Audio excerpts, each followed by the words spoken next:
नमस्ते दोस्तों, हमारे YouTube चैनल पर आपका स्वागत है। दादी अम्मा की आखिरी रहस्यमयी कहानी। एक छोटे से गांव के किनारे एक बहुत पुराना बड़ा सा घर था, जिसकी एक खिड़की हमेशा खुली रहती थी। गांव के बच्चों को सख्त मना था कि उस घर के पास ना जाएं, क्योंकि वहाँ बूढ़ी दादी रहा करती थी। गांव की सबसे बुजुर्ग और रहस्यमयी महिला दादी अम्मा की उम्र कोई नहीं जानता था। ना ही किसी ने उन्हें घर से बाहर निकलते देखा था। गांव की महिलाओं का कहना था कि दादी अम्मा जादू टोना जानती थी और उन्होंने अपनी उम्र को लंबा करने के लिए काली विद्या का सहारा लिया था। और कुछ लोगों का कहना था कि उन्होंने अपनी आत्मा को किसी अज्ञात शक्ति को बेच दिया था। बचपन की जिज्ञासा। मैं और मेरा दोस्त रोहन दोनों 15 साल के थे। इस बार की छुट्टियों में हमने ठान लिया था कि दादी अम्मा के घर जाकर सच्चाई का पता लगाएंगे। सबका कहना था कि वो अब बूढ़ी हो चुकी है और शायद चल भी नहीं सकती। एक दिन शाम को जब गांव में बिजली चली गई और अंधेरा फैलने लगा, हम दोनों चुपचाप बूढ़ी दादी के घर की ओर बढ़े। पुराना मकान और डरावना माहौल हो रहा था। घर की दीवारें काई से भरी थी, खिड़कियों पर जाले लटके थे और दरवाजे पर लोहे की एक पुरानी घंटी थी, जो बिना छुए भी हवा से हिल रही थी। हमने दरवाज़ा धीरे से खोला।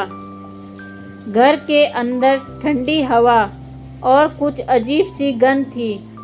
अंदर बहुत अंधेरा था, लेकिन एक कमरे से हल्की रोशनी आ रही थी। हम दबे पांव उस कमरे के पास पहुंचे। अंदर बूढ़ी दादी एक बड़े से लकड़ी के झूले में बैठी थी। उनकी आंखें बंद थी, लेकिन होठ बड़बड़ा रहे थे, जैसे कोई मंत्र पढ़ रही हो। रोहन ने मेरा हाथ कस कर पकड़ लिया, लेकिन हम पीछे नहीं गए। दादी अम्मा की चेतावनी। अचानक दादी की आंखें खुली, सफ़ेद और चमकदार। उनकी आंखों में पुतलियां नहीं थी।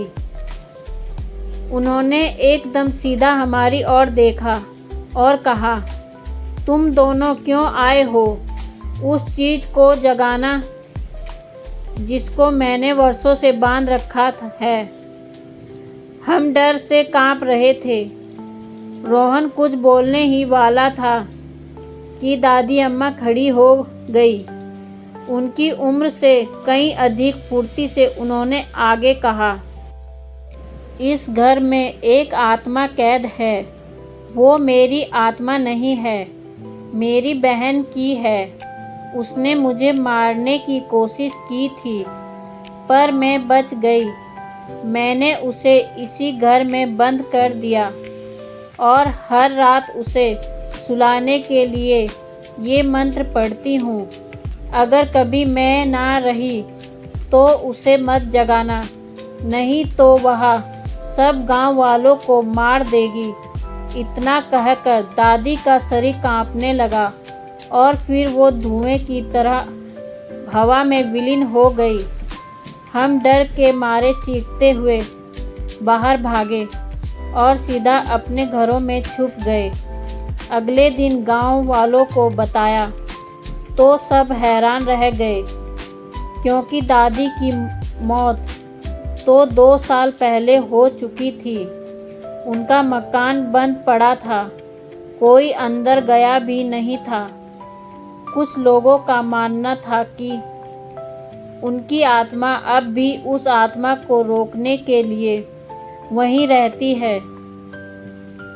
कई बार रात को उस कमरे से मंत्रों की आवाज़ें आती है। दादी ने जो कहा वो आखिरी चेतावनी थी। तब गांव वालों ने गांव छोड़ने की सलाह की और दूसरी जगह जाकर एक नया गांव बसा लिया। वह गांव के सभी लोग वहां खुशी खुशी रहने लगे। वह किसी का डर नहीं था। कभी भी पुरानी और रहस्यमयी बातों को मजाक न समझें। कुछ रहस्य सिर्फ दूर से देखने के लिए होते हैं, पास जाकर छेड़ने के लिए नहीं होते हैं।